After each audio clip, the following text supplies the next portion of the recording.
कर्म करो, फल की चिंता मत करो। दोस्तों, आज हम सभी अपने अपने कुरुक्षेत्र में खड़े हैं। किसी का युद्ध जीवन से है, किसी का संघर्ष हालातों से, किसी का मुकाबला अपने डर से है, तो किसी का अपने सपनों से। हर इंसान के भीतर एक अर्जुन है जो भ्रमित है, थका हुआ है और कभी कभी हार मान लेना चाहता है। और हर इंसान के भीतर एक कृष्ण भी है जो उसे दिशा देने के लिए तैयार है, जो कहता है, उठो अर्जुन, अपने धर्म का पालन करो, कर्म करो, परिणाम की चिंता मत करो। यही वह संदेश है जिसने हजारों सालों से करोड़ों लोगों के जीवन को बदला है। श्लोक का सार, कर्मण्येवाधिकारस्ते मां फलेषु कदाचन मां कर्मफलहेतुर्भूर्मा ते संगोस्त्व कर्मणि। भगवद गीता 2.47। इसका अर्थ है, तुम्हारा अधिकार केवल कर्म करने में है, फल में कभी नहीं। इसलिए कर्म के फल का कारण मत बनो और कर्म न करने में भी आसक्त मत हो। अर्थ को समझें, यह केवल एक श्लोक नहीं है, यह जीवन का नियम है। यह श्लोक हमें सिखाता है कि इंसान को सिर्फ अपना कर्तव्य निभाना चाहिए, परिणाम की चिंता नहीं करनी चाहिए। क्योंकि जब हम कर्म करते हैं फल के लिए, तो हमारे भीतर भय, चिंता, असफलता और लालच जन्म लेते हैं। लेकिन जब हम कर्म करते हैं कर्तव्य के लिए, तो हमारे भीतर शांति, संतुलन और सफलता की शक्ति आती है। कृष्ण का संदेश, कर्मयोग का मार्ग। कृष्ण कहते हैं, हे अर्जुन, तू अपना धर्म निभा।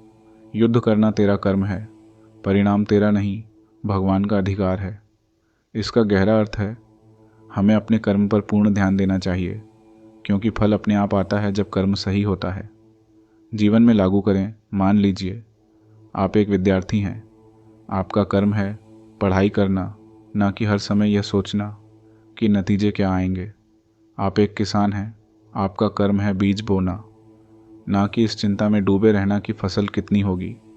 आप एक कलाकार हैं। आपका कर्म है कला को ईमानदारी से व्यक्त करना, ना कि यह सोचना कि लोग वाहवाही करेंगे या नहीं। जब आप कर्म में डूब जाते हैं तो सफलता स्वाभाविक रूप से आपके पीछे आती है। फल की चिंता क्यों न करें, क्योंकि फल पर आपका नियंत्रण नहीं है। कृष्ण कहते हैं, फल तुम्हारे हाथ में नहीं है, क्योंकि फल हजारों परिस्थितियों के मेल से बनता है। आप मेहनत कर सकते हैं, पर समय, भाग्य, वातावरण और दूसरे लोगों का व्यवहार, इन सब पर आपका अधिकार नहीं है।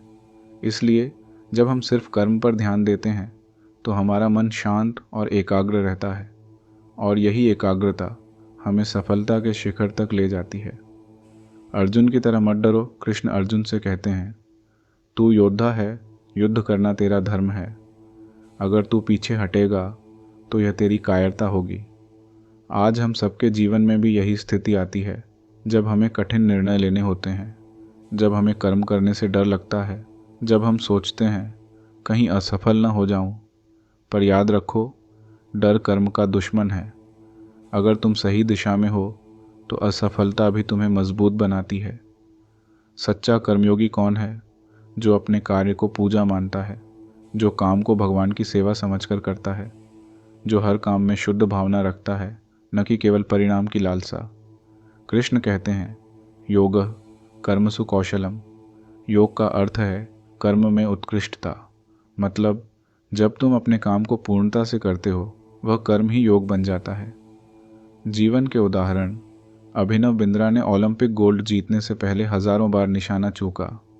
वह हर दिन केवल अभ्यास करता रहा, फल की चिंता नहीं की। AP.J। अब्दुल कलाम ने कहा था, सपने वो नहीं जो सोते वक्त आते हैं, सपने वो हैं जो आपको सोने नहीं देते।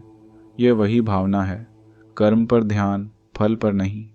महात्मा गांधी ने स्वतंत्रता संग्राम में यही भाव रखा। उन्होंने कभी नहीं सोचा कि परिणाम क्या होगा, बस अपने कर्तव्य को निभाया और इतिहास बदल दिया। परिणाम का रहस्य, जब तुम फल छोड़ देते हो तो तुम्हारा मन निर्भय और शांत हो जाता है, और वही मन सबसे उत्तम परिणाम पैदा करता है। यह एक आध्यात्मिक गणित है। जब तुम फल के मोह को छोड़ते हो, तब फल तुम्हारा पीछा करने लगता है। संतुलन की शक्ति। कृष्ण कहते हैं, सफलता और असफलता में संभाव रखो, क्योंकि दोनों अस्थायी हैं। आज सफलता है, कल नहीं होगी। आज असफलता है, कल नहीं रहेगी। जो स्थायी है वह है तुम्हारा कर्म, तुम्हारी निष्ठा, तुम्हारा सत्य। कर्मयोग का आधुनिक अर्थ आज की दुनिया में भी कर्मयोग ही सबसे बड़ा सक्सेस फॉर्मूला है। काम करो बिना डरे, अपना सर्वश्रेष्ठ दो, परिणाम को भगवान पर छोड़ दो। यही मानसिकता तुम्हें हर क्षेत्र में विजेता बनाती है, चाहे वह व्यवसाय हो, खेल, कला या आध्यात्मिक साधना। कर्म बनाम भाग्य बहुत लोग कहते हैं सब कुछ भाग्य से होता है, पर कृष्ण कहते हैं भाग्य भी कर्म से बनता है। कर्म ही भविष्य का बीज है। अगर आज तुम अच्छे कर्म कर रहे हो तो कल तुम्हारा भाग्य भी सुनहरा होगा। शांति का रहस्य, जब तुम फल की आसक्ति छोड़ देते हो तो तुम्हारे भीतर एक अद्भुत शांति और शक्ति जन्म लेती है। कृष्ण कहते हैं जब मन फल से मुक्त होता है तब वह स्थिर और प्रसन्न रहता है। यही आध्यात्मिक सफलता है, यही सच्ची स्वतंत्रता है। निष्कर्ष, कर्म का धर्म जीवन में हमेशा याद रखो। फल तुम्हारे हाथ में नहीं, पर कर्म तुम्हारे नियंत्रण में है। जब तुम हर दिन अपने कर्तव्य को ईमानदारी से निभाते हो तो तुम्हारा हर कदम एक प्रार्थना बन जाता है। भगवान कृष्ण का संदेश केवल युद्ध के लिए नहीं था, वह हर युग, हर व्यक्ति, हर परिस्थिति के लिए है। अंतिम प्रेरणा, अगर कभी जीवन में हार लगे, अगर कभी परिणाम वैसा न मिले जैसा चाहा था, तो अपने अंदर के कृष्ण की आवाज़ सुनो। हे अर्जुन, तू केवल कर्म कर, परिणाम की चिंता मत कर। तेरे कर्म ही तेरा धर्म है, तेरे कर्म ही तेरा भविष्य है। और जब तुम इस भावना से जीवन जियोगे तब तुम न हारोगे, न जीतोगे, बल्कि तुम अमर हो जाओगे। समापन श्लोक, स्वधर्मे निधनम श्रेयः प्रधर्मो भयावह। अपने धर्म में मृत्यु भी कल्याणकारी है, दूसरे के धर्म में सफलता भी भयावह है।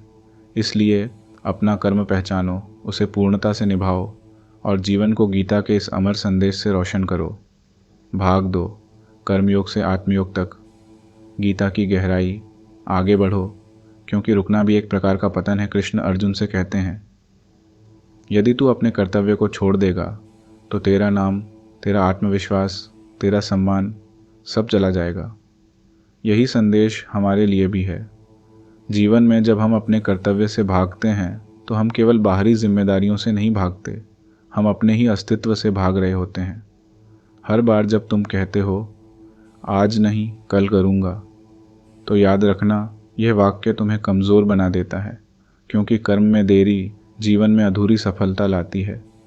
कर्म से बड़ा कोई साधन नहीं। गीता सिखाती है कि कर्म ही पूजा है। मंदिर में दिया जलाना भी कर्म है और किसी के दुख में हाथ पकड़ लेना भी कर्म है। कृष्ण कहते हैं कर्म ब्रह्म है, उसी से सृष्टि चलती है। जब तुम अपना कर्म ईमानदारी से करते हो तो तुम केवल खुद का नहीं, बल्कि इस ब्रह्मांड की ऊर्जा का हिस्सा बन जाते हो। हर ईमानदार कर्म, चाहे छोटा हो या बड़ा, ब्रह्मांड में एक तरंग पैदा करता है जो अंततः तुम्हारे पास लौटती है, कभी आशीर्वाद बनकर, कभी अवसर बनकर।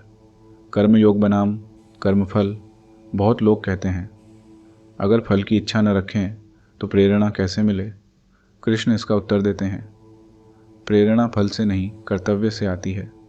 जब तुम्हारा उद्देश्य केवल कमाना, जीतना, नाम पाना होता है तो प्रेरणा अल्पकालिक होती है, पर जब तुम्हारा उद्देश्य कर्तव्य निभाना, समाज को देना और अपने भीतर की शक्ति को पहचानना होता है तो प्रेरणा अमर हो जाती है। कर्मयोग हमें यही सिखाता है। काम करो प्रेम से, फल आएगा अपने समय पर। सफलता का सच्चा अर्थ, गीता के अनुसार सफलता का अर्थ केवल बाहरी उपलब्धि नहीं है। सफलता का अर्थ है मन की स्थिरता। कृष्ण कहते हैं योगस्थ कुरु कर्माणि संगम त्यक्त्वा धनंजय, यानी योग में स्थित होकर कर्म करो, आसक्ति छोड़कर। अगर तुमने अपनी मानसिक स्थिति को शांत कर लिया तो तुम पहले से ही विजेता हो। आज की दुनिया में लोग सफलता को पैसे, पद, शोहरत से मापते हैं, पर गीता कहती है सफल वही है जो परिस्थितियों में भी शांत रह सके। मन पर नियंत्रण, गीता का विज्ञान। कृष्ण अर्जुन से कहते हैं मनुष्य का मन ही उसका मित्र है और वही उसका शत्रु भी। यह वाक्य आज की हर समस्या की जड़ को समझाता है। मन अगर नियंत्रित है तो कोई दुख, कोई विफलता तुम्हें नहीं हिला सकती। पर अगर मन बिखरा हुआ है तो सफलता भी तुम्हें संतुष्ट नहीं कर पाएगी। गीता का विज्ञान यही है, मन को अपने नियंत्रण में रखो, न कि मन तुम्हें नियंत्रित करे। असफलता का भय एक भ्रम। कृष्ण कहते हैं, असफलता का भय ही सबसे बड़ी असफलता है। सोचो, अर्जुन को डर था, अगर मैं अपने ही गुरु और बंधुओं पर बाण चलाऊंगा तो क्या होगा। पर कृष्ण ने कहा, तेरा कर्तव्य धर्म की रक्षा है, तेरा कर्म सत्य के पक्ष में खड़ा होना है।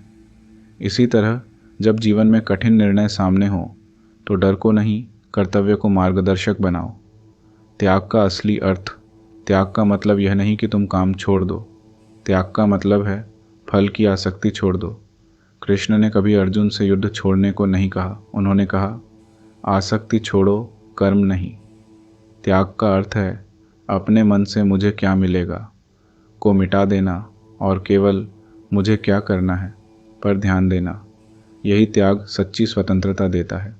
गीता का मनोविज्ञान, आत्मसंयम और ऊर्जा। जब मनुष्य अपने इच्छाओं, क्रोध, ईर्ष्या और अहंकार पर नियंत्रण पा लेता है तब वह दिव्यता की दिशा में बढ़ता है। कृष्ण कहते हैं, काम, क्रोध, लोभ ये 3 नरक के द्वार हैं। जो व्यक्ति इनसे ऊपर उठ जाता है वह भीतर से प्रकाशित हो जाता है। आज के समय में आत्मसंयम सबसे बड़ा बल है। ये केवल आध्यात्मिक नहीं, वैज्ञानिक सत्य भी है। जो व्यक्ति अपनी इच्छाओं को नियंत्रित कर सकता है वह अपने लक्ष्यों को साध सकता है। कर्म और ध्यान। एक ही साधना गीता सिखाती है कि कर्म और ध्यान अलग नहीं है। जब तुम पूरे मन से कर्म करते हो वह भी ध्यान ही है। कृष्ण कहते हैं, जो कर्म में ध्यान रखता है वही योगी है। इसलिए जब तुम पढ़ाई कर रहे हो तो ध्यान वहीं रखो, न कि फ़ोन पर। जब तुम बात कर रहे हो तो पूरी उपस्थिति रखो, न कि मन कहीं और भटके। कर्म में पूर्ण उपस्थिति ही ध्यान है और यही ध्यान तुम्हें दिव्य बनाता है। स्वयं को जानो, यही गीता का हृदय है। कृष्ण ने कहा, आत्मानं विद्धि, स्वयं को जानो। जब तुम खुद को जान लेते हो तो दुनिया तुम्हें नहीं हिला सकती। तुम समझ जाते हो कि तुम केवल शरीर नहीं, मन नहीं, विचार नहीं, बल्कि अमर आत्मा हो जो कभी नहीं मरती। यह समझ ही मनुष्य को निर्भय बना देती है।